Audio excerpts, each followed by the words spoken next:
जय हिंद दोस्तों। आज हम लोग बात करेंगे डाइकिन एसी के बारे में। अगर आपको घर के अंदर ना अच्छा क्वालिटी का एसी लेना, अगर आप कंफ्यूज है कौन सा कंपनी लेना चाहिए, कौन सा कंपनी दोस्तों जो है ना एसी बहुत ही अच्छा कंपनी देखा होगा। IFB कंपनी का एसी भी अच्छा रहता है, IFB पैनासोनिक एसी या फिर नॉर्मल बेसिक LG एसी दोस्तों। और दोस्तों आज मैं बात करूँगा वो है डाइकिन एसी के बारे में। कि डाइकिन का एसी है ना दोस्तों बहुत ही अच्छा क्वालिटी का और उसका रिव्यू भी बहुत ही अच्छा है। तो मैंने एक बार इसका वीडियो बनाया था दोस्तों, आपने देख सकते हैं। इसके अंदर मैंने अच्छी तरीके से एक्सप्लेन किया था, पर थोड़ा बहुत इसके अंदर ना मैंने कंप्लीटली आपको डिटेल नहीं बताया था। सोचा आज आपके साथ वो सिर्फ से रिपीट मैंने वीडियो बनाता हूँ। सबसे पहले बात करेंगे नॉर्मल बेसिक एसी के बारे में। दोस्तों इसके अंदर ना नॉर्मल बेसिक अगर आपने डाइकिन का एसी ले लिया ना, तो सबसे इम्पोर्टेंट अगर आपको ना रूम जो रहता है ना, क्योंकि याद रखिए, क्योंकि ना अगर आपको एसी लेना हो सबसे इम्पोर्टेंट घर के अंदर जो रूम है ना दोस्तों, उसका साइज़ सबसे इम्पोर्टेंट है। क्योंकि अगर आपके रूम साइज़ अगर 120 स्क्वायर फुट है ना अगर आपके घर के अंदर, तो सबसे पहले आपको नॉर्मल बेसिक 1 टन का एसी लेना चाहिए। अगर आपका रूम का साइज़ 165 स्क्वायर फुट है तो आपको आई थिंक 1.5 टन का ए सी लें। क्योंकि अगर आप नॉर्मल 120 स्क्वायर फुट का अगर आप एसी है ना, तो उसके अंदर आपको 1 टन का एसी जो रहेगा वो दोस्तों कम्प्लीटली अच्छा रहेगा। क्योंकि उसके अंदर का जो नॉर्मल बेसिक एरिया रहेगा ना, आपको नॉर्मल बेसिक वो अच्छी तरीके से फुल हो सकता है रूम का एरिया। क्योंकि वन टन का जो एसी है ना, आई थिंक 120 स्क्वायर फुट का जो रूम है तो बहुत ही अच्छा वो नॉर्मल सिंपल रूम रहता है दोस्तों। उतना आई थिंक बहुत ही लंबा नहीं रहता, नॉर्मल बेसिक रहता है दोस्तों। तो उसके लिए आपको 1 टन का एसी ले सकता है। अगर आपका जो रूम है तो आई थिंक थोड़ा बहुत बड़ा है, आई थिंक 165 स्क्वायर फीट का, तो आपके लिए 1.5 टन का एसी था।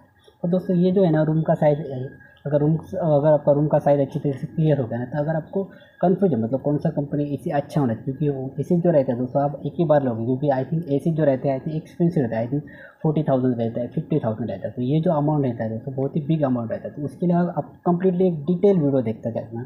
तो ये जो आपको दिखा ये डाइकिन एसी, क्योंकि सबसे इंपॉर्टेंट दोस्तों ना एसी जो रहता है वो डाइकिन का बहुत ही अच्छा है। क्योंकि उसके अंदर का जो कूलिंग है ना बहुत ही अच्छा रहता है। क्योंकि अब मैंने देखा होगा दोस्तों, मैंने आई थिंक IFB का भी रिव्यू किया था। IFB जो एसी है ना उसके अंदर ना नॉर्मल मैंने देखा है। क्योंकि उसका जो PCB है ना, मतलब जो इंडोर PCB, उसका बहुत ज़्यादा प्रॉब्लम आता है। आई थिंक मेरे हिसाब से आई थिंक एक साल में 4 या 5 बार वो PCB का प्रॉब्लम होता है। तो मुझे ऐसा लगता है IFB का एसी आपको परचेस नहीं करना चाहिए, क्योंकि IFB का एसी का बहुत ही प्रॉब्लम होता है। और डाइकिन का एसी जो रहता है उसका क्वालिटी भी बहुत ही अच्छा रहता है और उसका जो नॉर्मल कंप्लेंट जो है ना बेसिक बहुत ही कम आता है। क्योंकि जो PCB रहता है ना, आपने देखा होगा नॉर्मल एसी के अंदर ना नॉर्मल बेसिक PCB रहता है तो उसको ना 1 साल का वारंटी रहता है। कभी मतलब 1 साल के अंदर उसको कुछ प्रॉब्लम होगा ना, तो नॉर्मल जो डाइकिन वाला जो नॉर्मल ये रहेगा, नॉर्मल बेसिक मेंटेनेंस रहेगा, वो आके वो उसको चेंज कर सकते हैं। क्योंकि 1 साल के अंदर उसको वारंटी रहता है।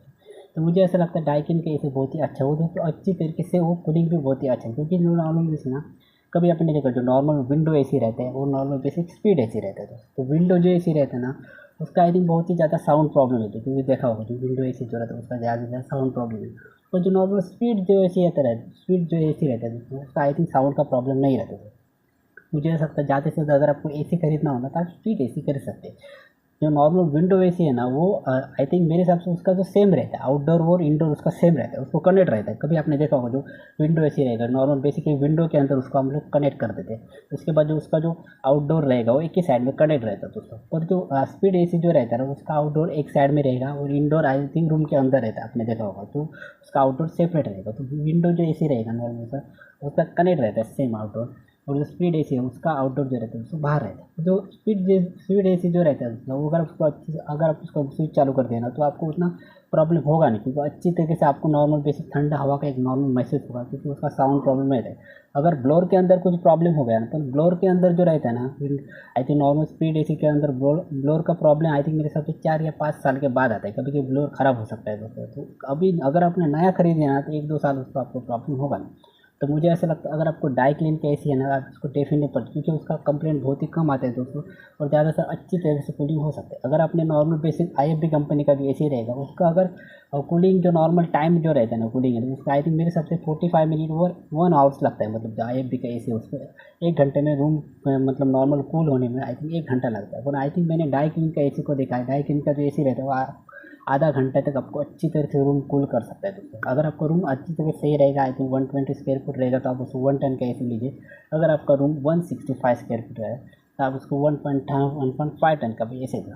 तो ये जो नॉर्मल डाइकिन एसी है ना उसको इसके अंदर नॉर्मल आपने देखा होगा जो नॉर्मल उसका जो रिमोट रहता है ना उसके अंदर ना अगर आपने एसी को चालू कर दिया ना, एसी को चालू करने के बाद आपको अच्छी तरीके से कूलिंग आ जाएगा, मतलब जो नॉर्मल स्विंग रहेगा वो अच्छी तरह से आधा घंटा तक आपको अच्छी तरह से कूल हो जाएगा। और उसके अंदर ना आपको डिस्प्ले नहीं दिखाएगा। आपने देखा जो नॉर्मल उसका टेम्परेचर, अगर आप टेम्परेचर कम कर रहे हो ना तो रिमोट के ऊपर आपको नॉर्मल टेम्परेचर कम दिखाई देगा, मतलब वो कम हो रहा है। अगर आपने 20 के ऊपर टेम्परेचर है तो अगर आपने 22 कर दिया तो आपको डिस्प्ले के ऊपर नॉर्मल बेसिक रिमोट के ऊपर आपको 22 दिखेगा। और नॉर्मल जो एसी है ना, उसके एसी जो इंडोर, उसके ऊपर आपको नॉर्मल बेसिक डिस्प्ले नहीं दिखेगा। तो वो डिस्प्ले इसकी वजह से नहीं दिखता क्योंकि उसके अंदर ना नॉर्मल बेसिक जो रिमोट है ना, उसके अंदर नॉर्मल डिस्प्ले का बटन रहता है दोस्तों ना, उसका आपको अच्छी तरीके से होल्ड करके रखना है। आई थिंक 10 या 20 सेकंड आपको उसको होल्ड करके रखोगे ना तो आपको डिस्प्ले दिखेगा। ये नॉर्मल बेसिक ये जो है ना, ये सिस्टम वैसे ही बना है आई थिंक डाइकिन की वजह से। और मुझे ऐसा लगता है डाइकिन का एसी बहुत ही अच्छा है, उसका बहुत ही अच्छा हो जाता है। और नॉर्मल दोस्तों जो एसी रहता है उसका कम से कम ज़्यादा से ज़्यादा 1 महीने के बाद आपने ज़्यादा से उसका फ़िल्टर जो है ना वो अच्छी तरह से आपको क्लीन करना हो। जो नॉर्मल बेसिक आप खुद उसको मेंटेनेंस सर्विसिंग आपको करना पड़ेगा, क्योंकि आपने देखा हो जो ये रहता है ना, आई थिंक फ़िल्टर जो रहता है वो जाम हो जाता है। अगर आपने 8 या 15 दिन के बाद अगर फ़िल्टर को साफ़ रखोगे ना तो आपको एसी को उतना प्रॉब्लम होगा नहीं, क्योंकि अगर फ़िल्टर जाम हो गया ना तो जो कूलिंग जो रहेगा वो दोस्तों आई थिंक बाहर आएगा नहीं, क्योंकि वो कम्प्लीटली ब्लॉक हो जाएगा ना कूलिंग। तो मुझे ऐसा लगता है आप 8 या 10 दिन तक अगर अच्छी तरीके से फ़िल्टर को साफ़ रखोगे तो आई थिंक मेरे हिसाब से कूलिंग बहुत ही अच्छा है। डाइकिन के एसी बहुत ही अच्छा है दोस्तों। पर इसका जो प्राइस है ना, आई थिंक मेरे हिसाब से मैं आपको एग्जैक्टली बोल नहीं सकता। आप अमेजोन के पर जाके अच्छी से डिटेल्स देख सकते हैं, क्योंकि भाई प्राइस अगर आपको बोला, मैंने 40,000 बोला तो आई थिंक प्राइस जो रहता है वो कम ज़्यादा हो सकता है, मतलब एग्जैक्टली मैं आपको बोल नहीं सकता। पर उसको जो वारंटी रहता है ना किसी को, तो उसको 1 साल का वारंटी रहता है। और डाइकिन के एसी बहुत ही अच्छा क्वालिटी का है और उसका कम्प्लीटली अच्छा अगर लेना आप इसको डेफिनेटली परचेस कर। दोस्तों ये एक नॉर्मल सा इन्फॉर्मेशन मिल था। अगर ये वीडियो अच्छा लगा तो लाइक ज़रूर करना, चैनल पर नए हो चैनल को सब्सक्राइब करके बेल आइकन को प्रेस जरूर करना। मिलते हैं next video. Thanks for watching.